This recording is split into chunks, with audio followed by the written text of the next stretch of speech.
إن الحمد لله نحمده ونستعينه ونستغفره ونعوذ بالله من شرور أنفسنا ومن سيئات أعمالنا من يهدي الله فلا مضل له ومن يضلل فلا هادي له ونشهد أن لا إله إلا الله ونشهد أن محمدًا عبده ورسوله أما بعد فإن خير الحديث كتاب الله وخير الهدي هدي محمد صلى الله عليه وسلم وشر الأمور محدثاتها وكل محدثة بدعة وكل بدعة ضلالة وكل ضلالة في النار۔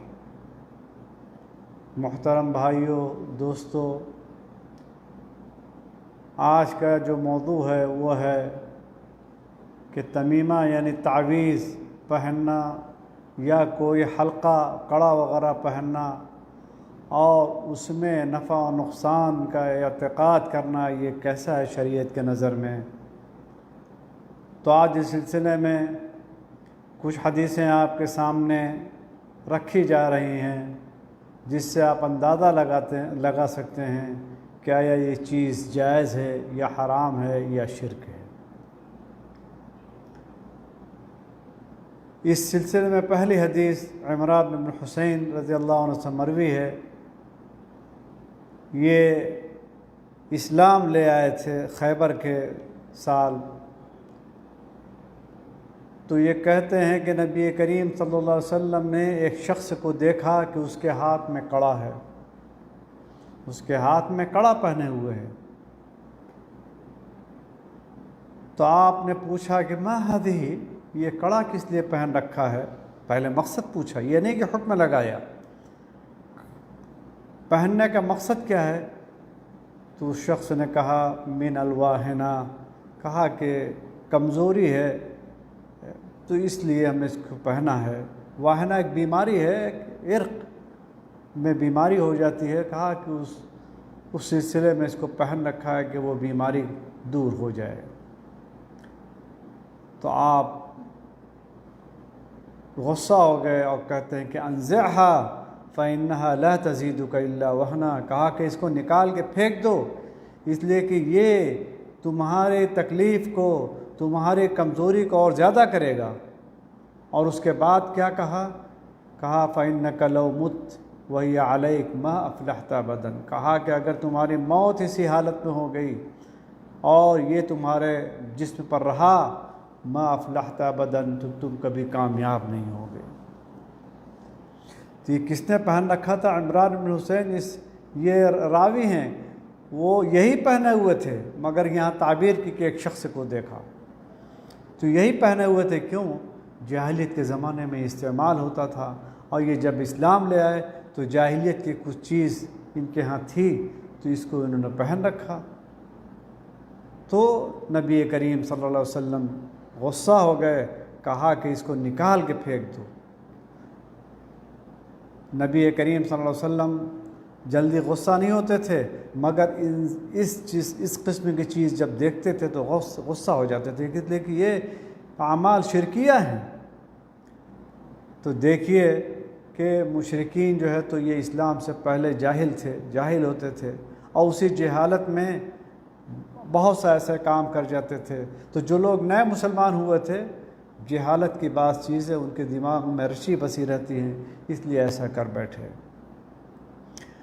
تو معلوم ہوا کہ یہ سب پہننا یہ چیز جائز نہیں، حرام ہے۔ اگر حلال ہوتی تو نبی کریم صلی اللہ علیہ وسلم کبھی نہ کہتے کہ اس کو اتار کے پھینک دو، یا یہ نہ کہتے کہ اگر یہ اسی پر تمہاری موت ہو گئی تو تمہیں کامیابی نصیب نہیں ہوگی۔ اسی سلسلے کی ایک دوسری حدیث ہے جس میں تعویذ کا بھی لفظ ہے، غور کیجئے۔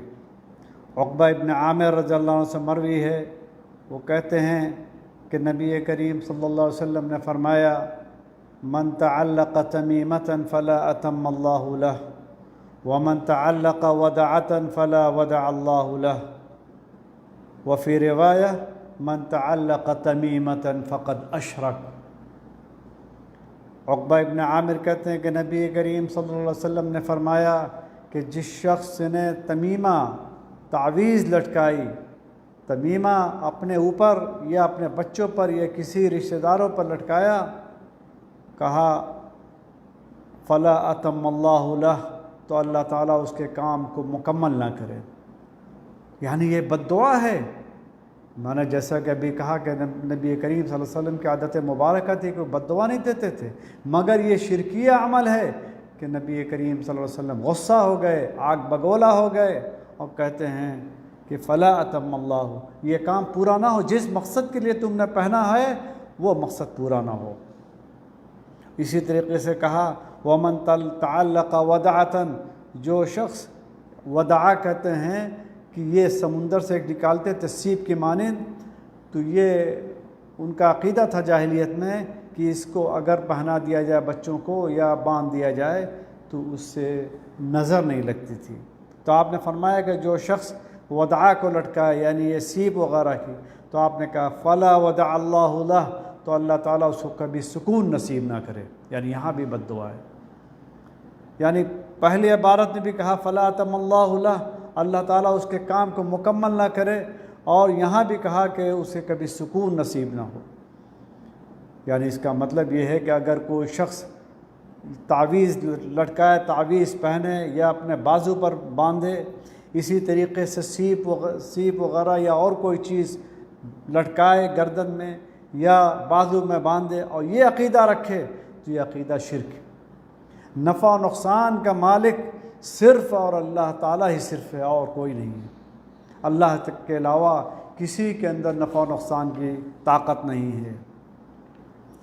اور دیکھیے یہاں آپ یہ سوال کر سکتے ہیں کہ بد دعا دینا گنہگاروں پر عمومی طریقے سے جائز ہے، یعنی آپ نے نام نہیں لیا کہ فلاں شخص کو کہ یہ ہو، جو شخص یہ